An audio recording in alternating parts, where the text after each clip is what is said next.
E aí, galera, tudo tranquilo? Professor Mariano Júnior de História. Gatão e gatona, imagina tu viver num lugar em que todo mundo chama de Oriente Médio e tu não se identifica com isso. Porque a denominação Oriente Médio foi criada a partir de uma visão eurocêntrica imperialista, criada pela Inglaterra, apoiada ou adotada pela França para determinar a região de passagem entre as potências imperialistas europeias e as suas colônias na Ásia e em parte da África. Oriente Médio, Oriente Próximo é a maneira pela qual as potências imperialistas vão se referir àquela região a partir do século XIX. Sabe o que é interessante? É que quando você pega e olha os mapas ao longo do tempo mostrando o que era o Oriente Médio, é diferente, cara. Se tu pega um mapa do século XIX, o Oriente Médio e o Oriente Próximo pegava parte da Península Balcânica, da Grécia, Macedônia e etc., e englobava ali Turquia, Império Otomano e por aí vai.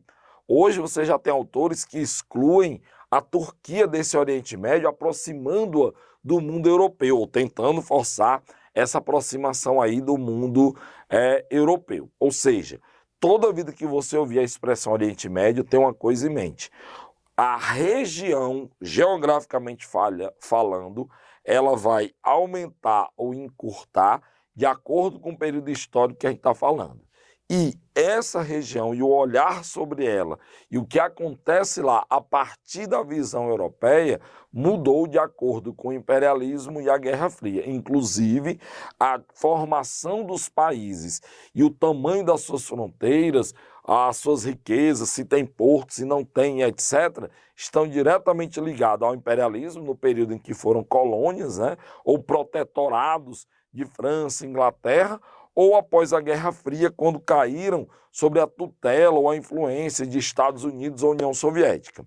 Mas é o que chama mais atenção, e aí consolida, espero que consolide na sua cabeça, o quanto o eurocentrismo é um pouco maluco, é o europeu olhar para essa região do planeta e dizer, olha, que povos inferiores, sírios, turcos, palestinos, lógico que não chegam aos pés do homem e da mulher europeu. Será? Galera, olha, é o berço das civilizações, né?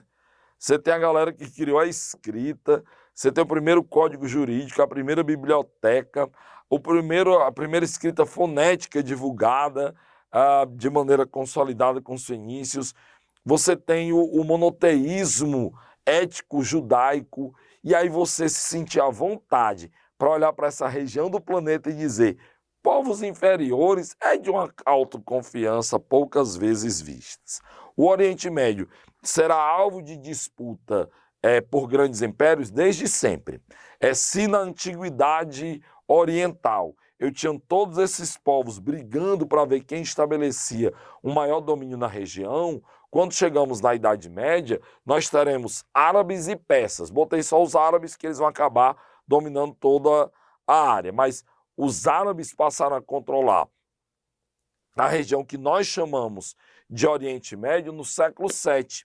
E ao contrário do senso comum, não haverá uma imposição da cultura árabe. Lógico que aos poucos teremos uma conversão em massa da população daquela área ao monoteísmo islâmico, teremos a adoção da língua, da escrita, etc. Mas o que aconteceu após sim uma invasão militar, houve guerra, confronto, nós haverá uma integração cultural, haverá uma integração entre as populações daquela área. Inclusive, você vai ter o califado de Bagdá entre um dos reinos mais poderosos do mundo muçulmano durante todo ou quase todo o período da era medieval.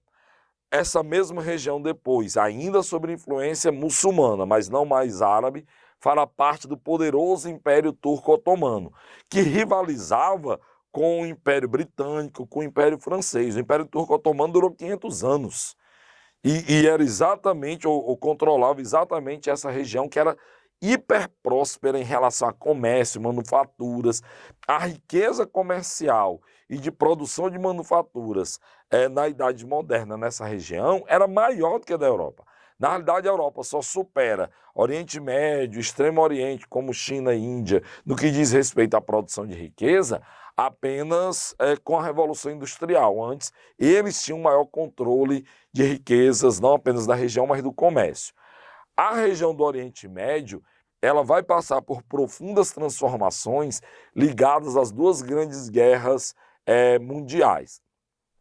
Após a Primeira Guerra Mundial, o Império Turco-Otomano, ele é esfacelado, você vai ter a Turquia como uma república, mas as suas áreas de domínio deixam de ser repúblicas. Então, como você vê aí no mapa novamente, você tem Síria, você tem Irã, você tem Iraque, você tem Arábia Saudita, Omã, toda essa área rica por causa de quê? Do petróleo, rica por causa do fato de ser uma interseção. O Oriente Médio é uma região de interseção entre o quê?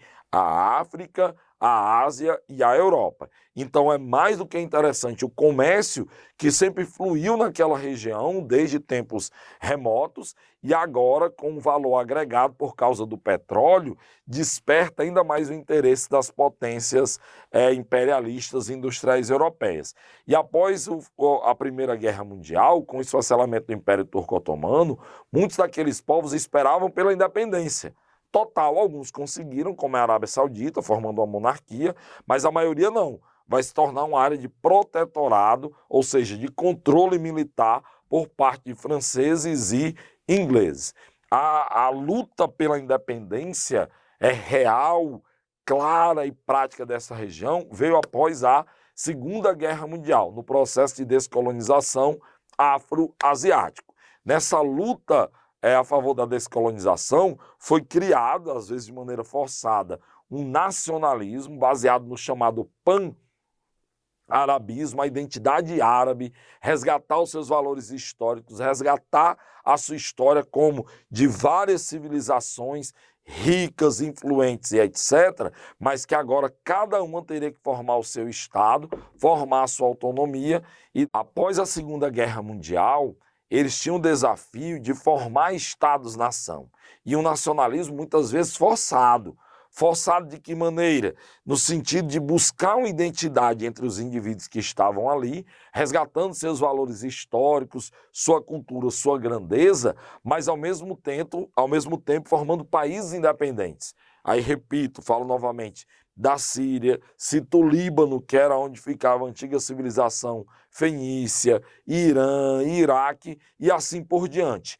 É ainda uma região de conflito porque as potências europeias nunca e mais os Estados Unidos e União Soviética após a Segunda Guerra, nunca permitiram que as nações, os povos que ali viviam, tentassem buscar uma solução caseira.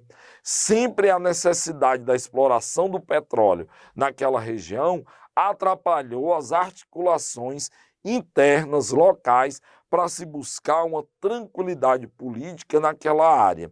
Então, o que nós temos hoje de instabilidade é alimentado por disputas locais, é inegável, sunitas, xiitas, yazidis, várias etnias brigam sim pelo controle ali de determinadas regiões, os curdos querendo formar a sua própria nação, o seu próprio Estado, mas coopera muito para a instabilidade no Oriente Médio esse desejo e essa ação incontrolável das potências europeias, mais Estados Unidos e hoje Rússia, para ver quem controla as suas ricas reservas de petróleo, ok?